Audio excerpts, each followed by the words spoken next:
Fine. So what was the last point?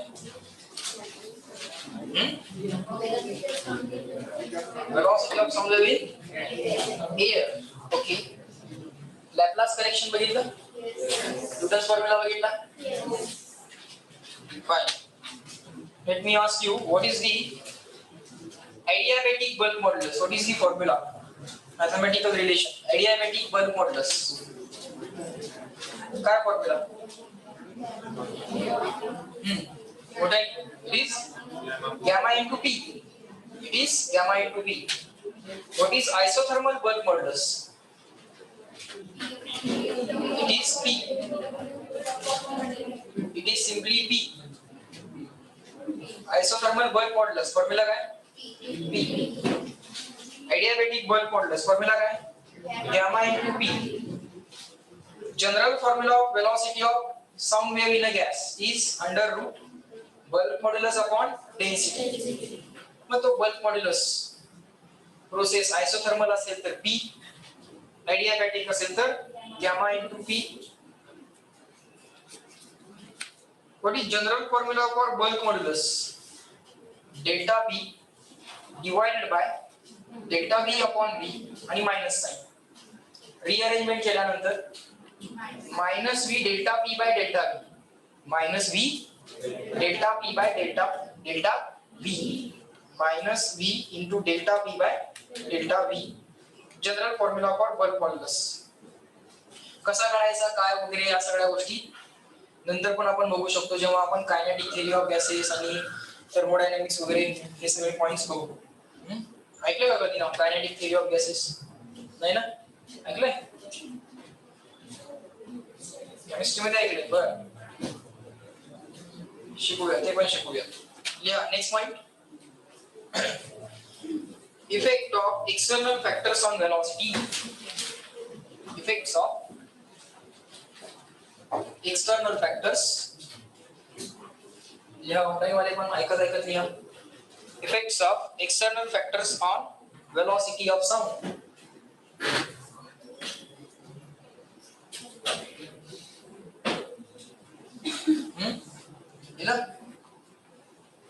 लिहा. Effect of external factors on velocity of sound. Let's see what are the effects. Lester.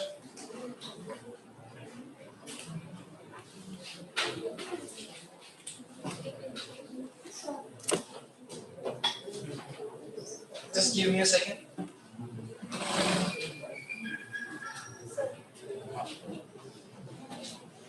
Fine. So पहिला formula या V is equal to खाली लगेच लिहा. Number 1, V is equal to gamma P by rho. हा formula लिहिला आम्ही. या फॉर्म्युल्यामध्ये आपल्याला चेक करायचं आहे की इफेक्ट ऑफ प्रेशर काय होईल. Let us try to understand the effect of pressure on the velocity of sound in the gas. पहिल्यांदा फॉर्म्युला लिहा. हेडिंग दिलं का तुम्ही? काय हेडिंग दिलं? Effect of external factors on velocity of sound. त्याच्यामध्ये लगेच खाली फॉर्म्युला लिहा. V is equal to under root gamma P by rho. V is equal to under root gamma P by rho. So आता या फॉर्म्युल्याकडे बघत आपल्याला एक विचार करायचा आहे. Under root gamma P by rho. Okay. सगळ्यात महत्त्वाची गोष्ट अशी आहे की पहिला इफेक्ट जो आपण बघणार आहोत तो आहे इफेक्ट ऑफ प्रेशर. पहिला एक्सटर्नल फॅक्टर काय? प्रेशर. काय होईल प्रेशर वाढवल्यानंतर? What will happen if we increase the pressure? Will the speed increase? Will the speed decrease or will not? That you are going to see. सांगा, what will happen if we increase the pressure? So what will happen if we increase the pressure? Speed will. What will happen if we increase the pressure of a gas? The speed of sound wave in that gas will increase, decrease. काय चाललंय? Yeah, no effect.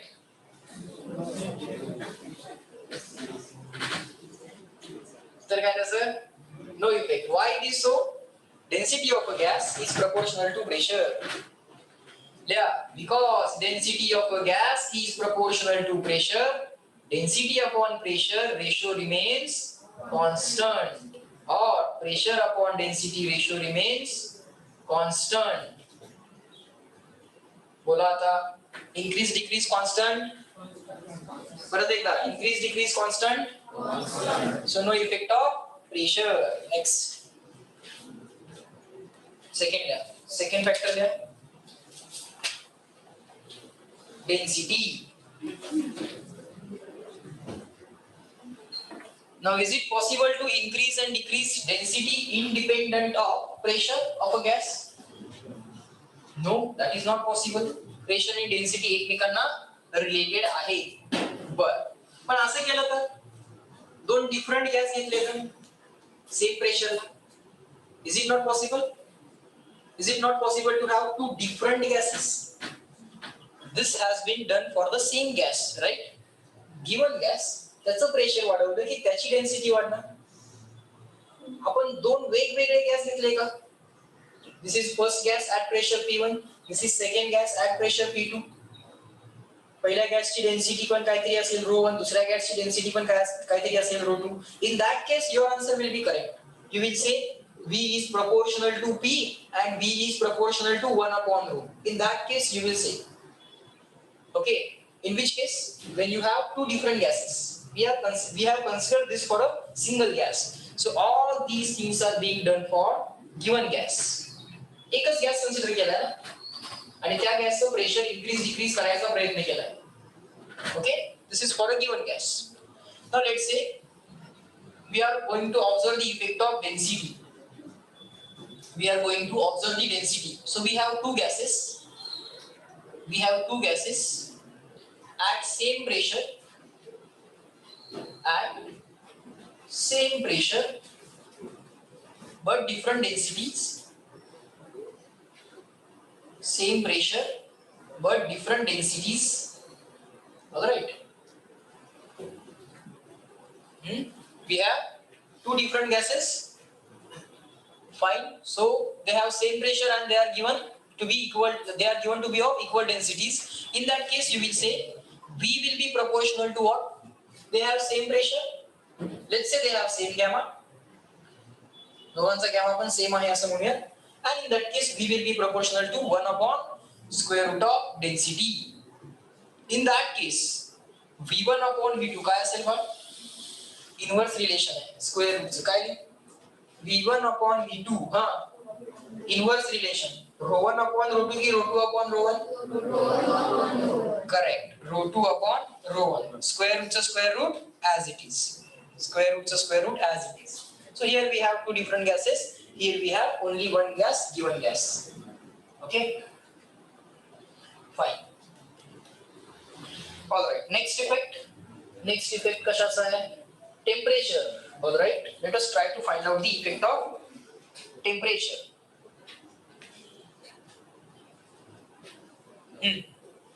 Third external factor is the temperature. All right. What will happen if we modify the temperature of a gas? Observe here. What is the formula? Velocity of sound in gas. What is the formula? Gamma P by rho. What is the formula? Under root gamma P by rho. काय formula? Under root gamma P by rho. Gamma P by rho. ते gamma letter कसं असते बघा, ते असं काहीतरी असतं. Okay, मी असं काढतोय. तुम्हाला कसं पाहिजे तसं तुम्ही काढा. Gamma P by rho. फक्त तो वाय वाटू नये एवढी फक्त काळजी घ्या. Gamma P by rho. Fine. Can I write density of a gas as mass of a gas divided by volume of a gas? Yes sir, density is equal to mass upon volume. Now this gamma as it is, this V in the numerator, this mass of a gas as it is, mass of a gas as it is. Fine.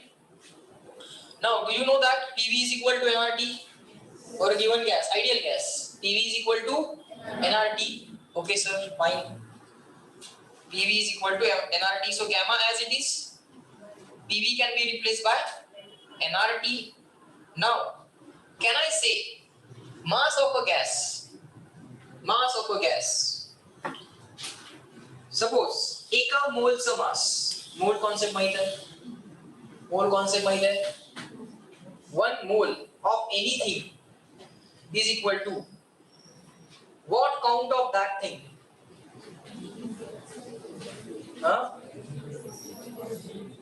एक मोल atoms म्हणजे किती atoms? 6.022 into 10 to the power 23, बरोबर का? 6.022 into 10 raised to 23, 6.022 into 10 raised to 23. याला आपण इथून पुढे नंबर म्हणत बसण्यापेक्षा काय म्हणूयात, ॲव्होगाड्रोस नंबर. याला काय म्हणूयात इथून पुढे, ॲव्होगाड्रो number. Fine. So 1 mole of atom means how many atoms? Avogadro number atoms. 1 mole of molecule means how many molecules? Avogadro number molecules. 1 mole of electrons means how many electrons? Avogadro number electrons. 1 mole of cations, cation माहिती आहे? 1 mole of cation means how many cations? Avogadro numbered cations. 6.022 into 10 to the power 23 cations. Fine. So in given gas we have n number of molecules.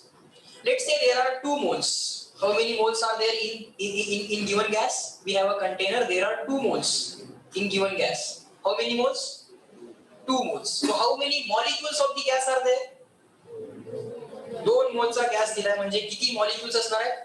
2 times Avogadro number. 3 moles म्हणजे किती molecules असतील? 3 times Avogadro number. 0.5 moles of molecules असतील, sorry 0.5 moles of gas म्हणजे किती molecules? 0.5 into Avogadro's number. Fine. Let's say we have n molecules, capital N molecules. How many molecules we have? Capital N molecules. Capital N molecules. एक मोल मध्ये molecule किती असतात? Avogadro number. मग capital N molecule म्हणजे किती mole? Let us try to find it out. Extra calculation करायला लागतं, कारण इथे एक फॉर्म्युला जो तयार होणार आहे जो स्लाइटली मोल कॉन्सेप्ट वरती बेस्ड असेल. मला व्हेरीफाय करू द्या, माहित असेल तुम्हाला, सगळं माहित आहे, हे सुद्धा मला माहित आहे, पण let me verify so that you will not get any difficulty while solving the questions in physics.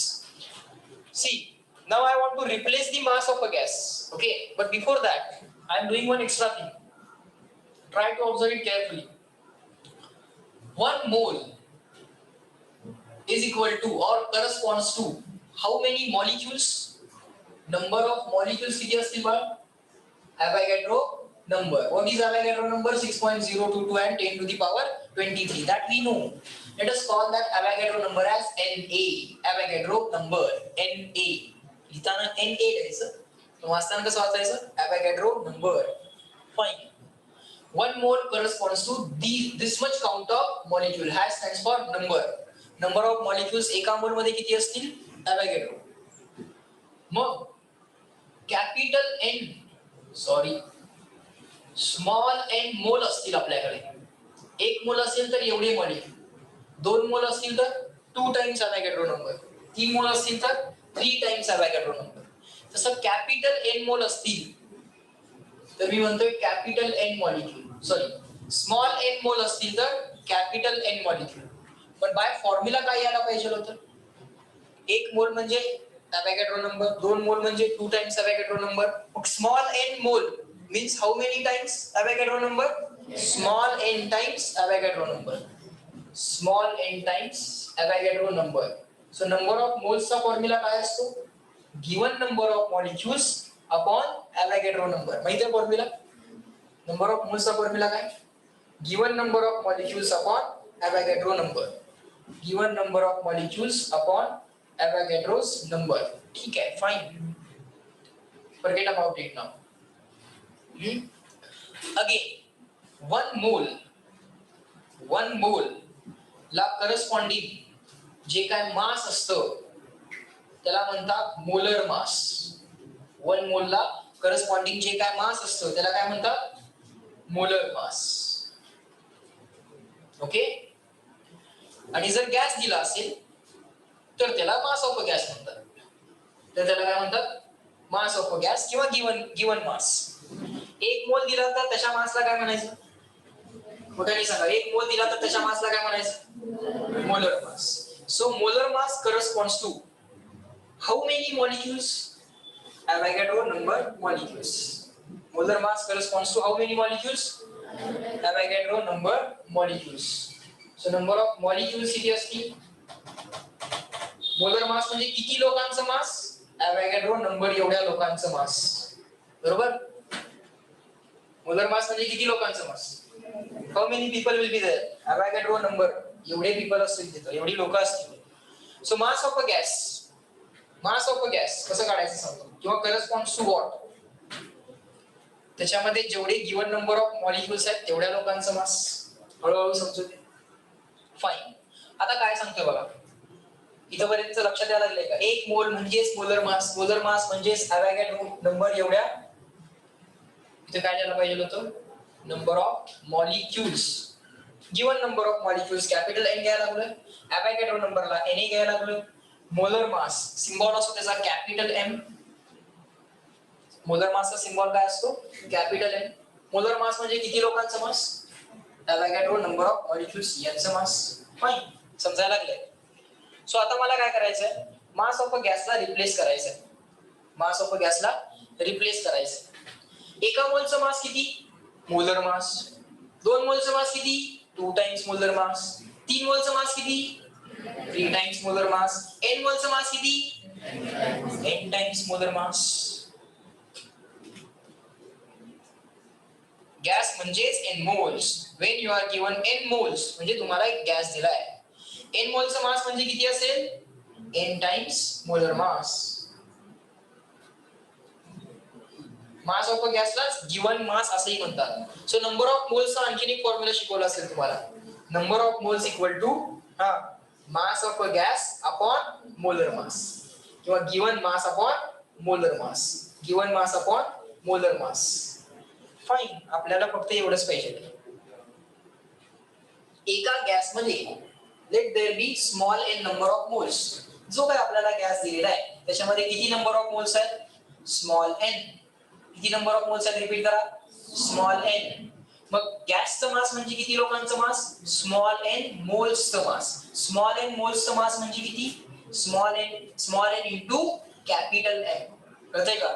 Small N capital M small N capital M. सगळं व्यवस्थित कळू दे. स्मॉल एन म्हणजे काय?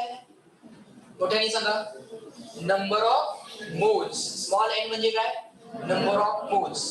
स्मॉल एम म्हणजे mass of a gas. Small m म्हणजे mass of a gas.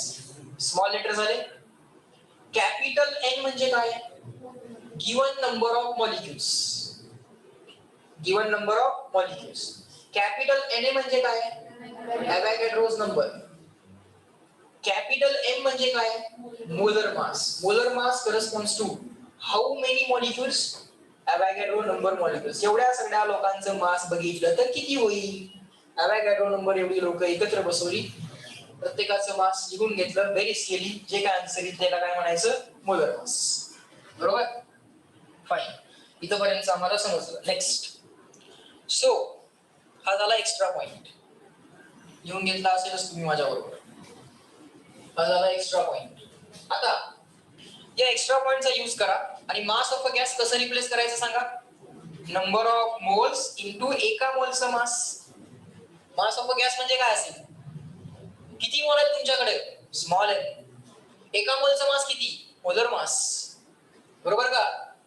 Small n ला small n try to complete the statement. Small n ला small n cancel. Answer काय आलं? Under root gamma as it is. Small n ला small n cancel. Gamma RT by M. Gamma RT by M मधले सगळे letter capital आहेत बघा. Confusion नाहीये ना?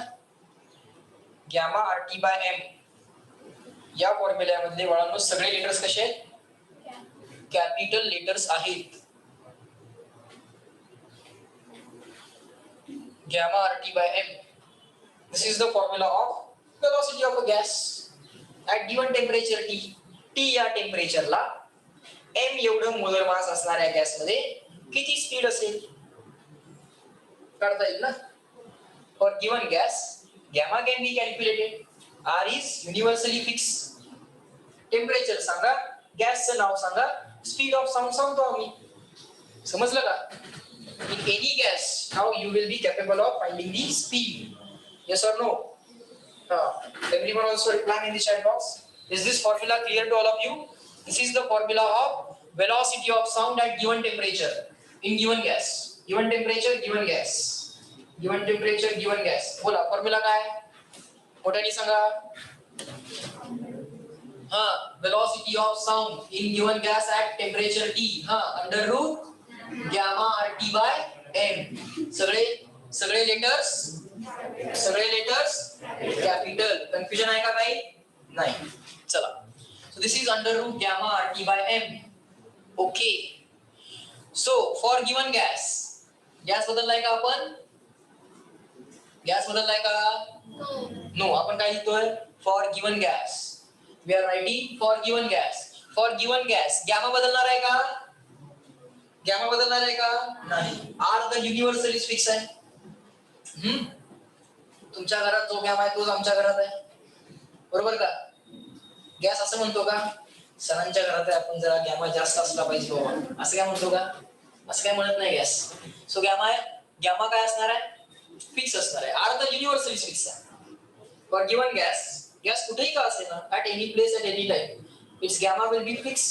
चेंज करायला नको. आर द युनिव्हर्सली फिक्स आहे. काल जेवढा होता तेवढाच आज आहे ना. युनिव्हर्सॅलिटीचं मीनिंग काय?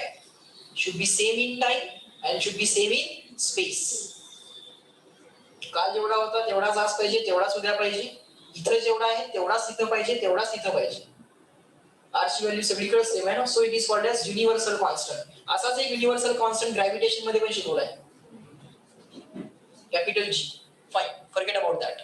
Now T is the temperature. It is absolute temperature. What is the meaning of absolute temperature? Temperature in Kelvin. What is the meaning of absolute temperature? Temperature in Kelvin. Fine. What is capital M? Molar mass. Molar mass म्हणजे किती मोलचं मास? एका मोलचं मास. एक mole म्हणजे किती molecules? Avogadro number एवढे molecules. परत मोलर मास म्हणजे किती मोलचं mass? Molar mass means how many moles? 1 mole. 1 mole means how many molecules? Avogadro number. What is Avogadro number?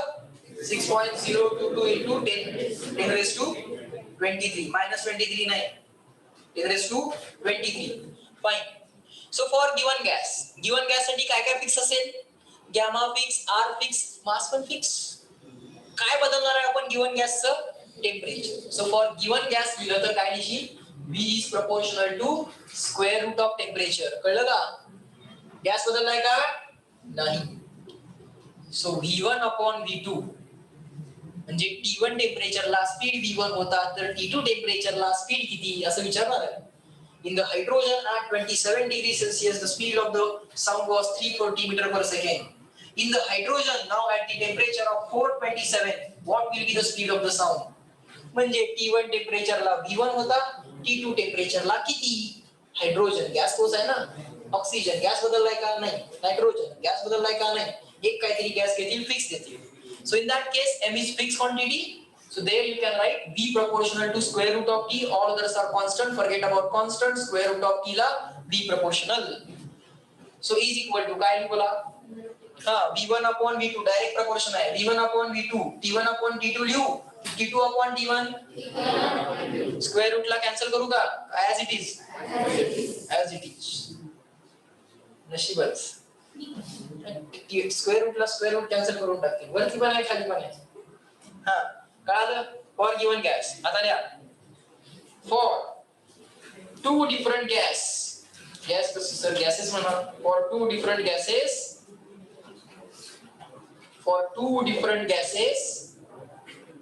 at given temperature. For two different gases at given temperature. क्वेश्चनचे टाइपच cover करायला लागले, दुसरं काय नाही. हा बोला, बी प्रपोर्शनल टू व्हॉट? दोन वेगवेगळे गॅसेस आहेत. हा मोठ्याने बोल, मोठ्याने बोल. Yes, correct answer. काय म्हटलंय मी?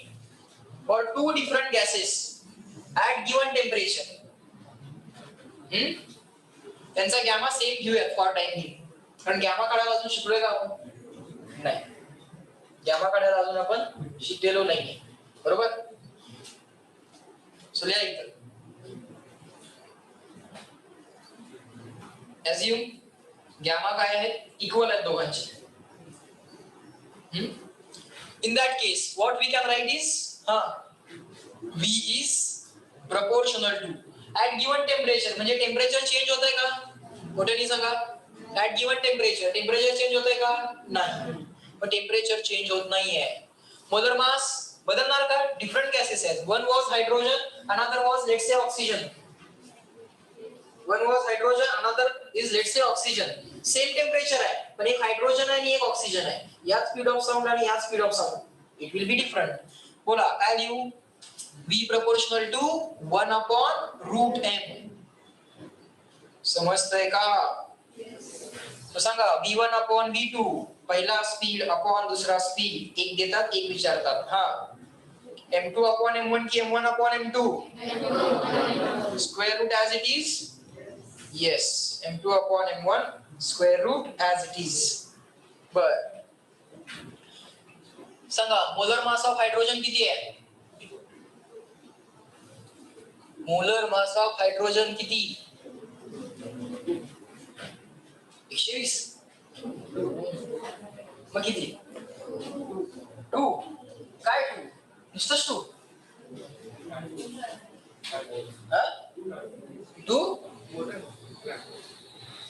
2 ग्राम पर मोल. काय म्हणायचं?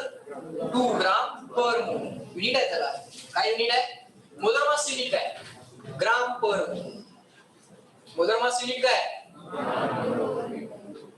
सो हायड्रोजनचं मोलर मास किती? 2 ग्राम पर मोल. म्हणजे काय? अवोगॅड्रो नंबर एवढे मॉलिक्यूल घ्यायचे. किती मोल मिळाले? 1 मोल. किती मोल मिळाले? 1 मोल. त्याचं जर मास चेक केलं तर किती ग्राम असेल? 2 ग्राम. म्हणजे काय करावं लागेल आपल्याला? समजा आपल्याकडे हायड्रोजन आहे आणि हायड्रोजनला एका कंटेनर मध्ये आपण भरत चालतो, आणि आपल्याकडे असं एक इन्स्ट्रुमेंट आहे जे मास मेजर करते असं म्हणूया. For time be we have a instrument which can measure a mass. Okay, weight measure करून अपॉन जी केलं तरी मास मिळते. वेट मेजर करून अपॉन जी केलं तरी मास मिळते ना. सो वेट मेजर करा, अपॉन जी करा, मास कळेल. सो एका कंटेनर मध्ये आपण हायड्रोजन घेतला, त्याचं वेट मेजर केलं, अपॉन जी केलं आणि मासचं उत्तर 2 ग्राम आलं. म्हणजे किती मोल असतील कंटेनरच्या? किती मोल असतील हायड्रोजनची? 1 मोल असतील. कारण 1 mole of hydrogen, 1 mole of hydrogen म्हणजे किती ग्राम असतात? किती ग्राम? 2 ग्राम. तसं 1 मोल ऑफ ऑक्सिजन म्हणजे किती ग्राम? 1 मोल ऑफ हायड्रोजन म्हणजे अवोगॅड्रो नंबर एवढे ऑक्सिजनचे मॉलिक्यूल. सॉरी, ऑक्सिजन कन्सिडर करा. ऑक्सिजन कन्सिडर करा. 1 mole of oxygen means how many molecules? O2 O2 O2 O2 किती असतील? पहिला O2, दुसरा O2, तिसरा, अशी किती असतील? Avogadro number. Okay, Avogadro number एवढा काउंट. कलेक्टिव्हली त्या काउंटला काय म्हणतात? मोल असं म्हणतात. 1 मोल असं म्हणतात. सो 1 मोल ऑफ ऑक्सिजनचं मोलर मास काय? O2. 1 mole of oxygen. Oxygen कसा असतो? O असतो की O2 असतो ऑक्सिजन? O2. सिंगल O म्हणजे किती protons plus neutrons? 16 protons plus neutrons. बरोबर का? कळतंय का? पण आपल्याला ऍटम नको आहे. आपल्याला काय पाहिजे? मॉलिक्यूल. मग O करू नका, O2 करा. O2 मध्ये प्रोटॉन्स प्लस न्यूट्रॉन्स किती असतील? 32. O2 मध्ये प्रोटॉन्स प्लस न्यूट्रॉन्स किती असतील? 32. मग 32 ग्राम जर ऑक्सिजन आपण घेतला, 32 ग्राम ऑक्सिजन जर आपण घेतला, तर म्हणायचं ऑक्सिजनचा 1 मोल घेतला. काय म्हणायचं? ऑक्सिजनचा 1 मोल घेतला. बरोबर. ऑक्सिजनचा 1 मोल जर आपण घेतला तर ऑक्सिजनचे मॉलिक्युल्स किती असतील? O2 O2 O2 असे किती असतील? ॲव्होगॅड्रो नंबर एवढे असतील. सो ऑक्सिजनचा मोलर मास किती आहे? 32 ग्राम पर मोल. एका मोलचं ग्राम मध्ये मास किती आहे? 32 ग्राम पर मोल. 32 ग्राम फॉर 1 मोल म्हणा किंवा 32 ग्राम पर मोल. नायट्रोजनचं मोलर मास किती? N2 आहे बघा, N नाही आहे. नायट्रोजन मोठ्याने सांगा. किती? 28 काय पुढे युनिट काय? ग्राम पर मोल. 38 ग्राम पर मोल. हेलियमचं किती? हे सगळं लागणार आहे, करावं लागणार आहे तुम्हाला इथं फिजिक्स मध्ये. Helium 2 4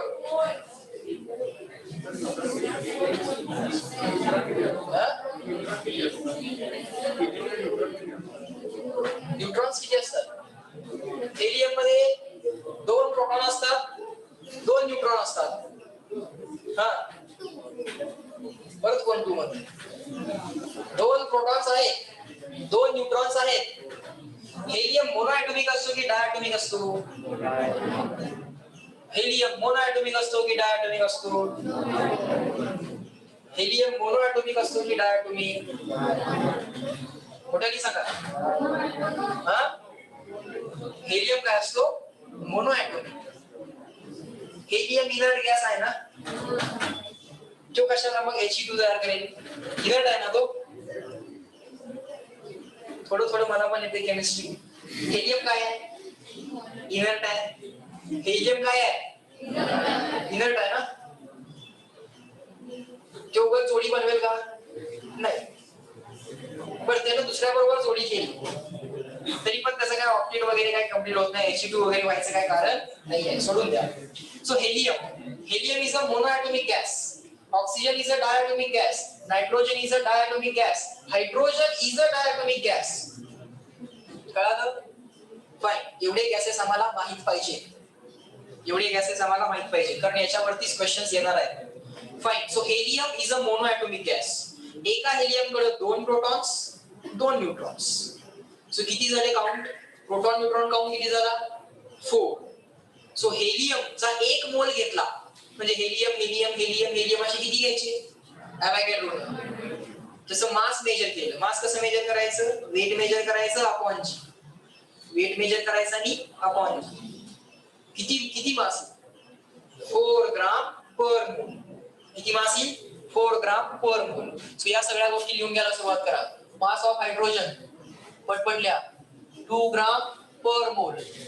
mass of helium 4 gram per mole. Hydrogen H2, helium He. Mass of nitrogen N2 28 gram per mole. Molar mass of oxygen एका मोलचं मास 32 ग्राम पर मोल.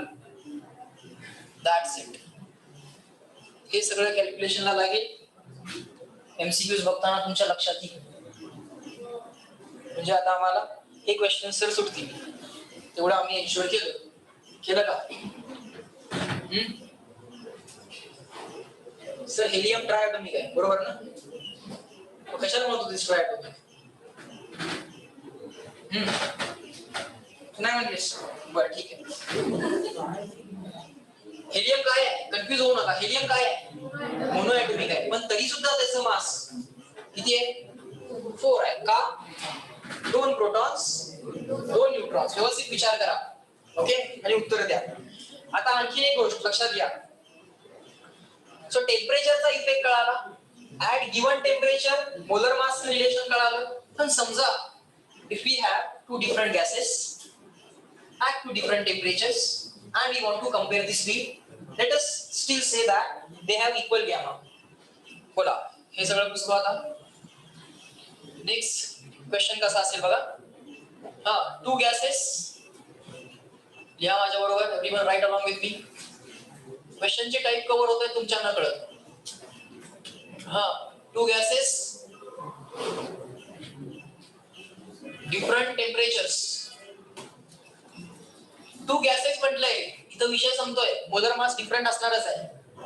टू गॅसेस म्हटलंय, प्रश्न संपला. मोलर मास डिफरंट असणारच आहे, सेपरेट सांगायची काही गरज नाही. डिफरंट टेम्परेचर म्हटलंय, टेम्परेचर डिफरंट असणारच आहे.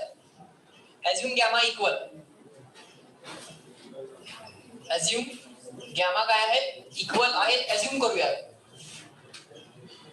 ऍझ्युम गॅमा टू बी इक्वल. नंतर जेव्हा आपण गॅमा शिकू तेव्हा गॅमाच्या व्हॅल्यूज पण टाकू. मोनो ॲटॉमिक गॅस साठी काय, डाय साठी काय, ट्राय साठी काय, पॉली ॲटॉमिक साठी काय, ते सगळं शिकल्यानंतर गॅमाच्या व्हॅल्यूज पण येतील आम्हाला. ऍझ्युम गॅमा इक्वल. बोला बी प्रपोर्शनल टू काय म्हणू, बी प्रपोर्शनल टू काय म्हणू, under root T by M. Under root T by M. लिहा be proportional to under root T by M. बोला बी प्रपोर्शनल टू कळालं. V1 upon V2 is equal to under root. हा पहिल्यांदा टेम्परेचरचा ratio सांगा. Direct proportion आहे की inverse, direct inverse. T1 upon T2 की T2 upon T1, T1 upon T2. Molar mass direct inverse, M1 upon M2 की M2 upon M1. That's it. Two different gases at two different temperatures, comparison of speeds. सगळ्या गोष्टी देतील, एक विचारतील. लिहा question example.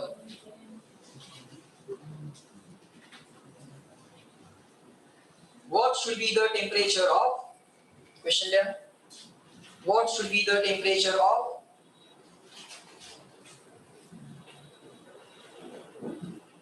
what should be the temperature of hydrogen gas initially at temperature of 300 Kelvin. Initially at temperature of 300 Kelvin.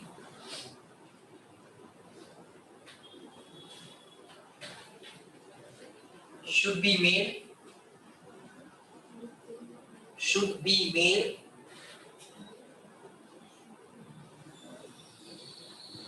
so that speed of sound is doubled. So that speed of sound is doubled. घरी जाऊन नंतर करायचं. जमेल. Proportionality वापरा, ratio घ्या, comparison logic. What should be the, काय question आहे जरा वाचा. What should be the temperature of hydrogen gas initially at 300 Kelvin should be made so that speed of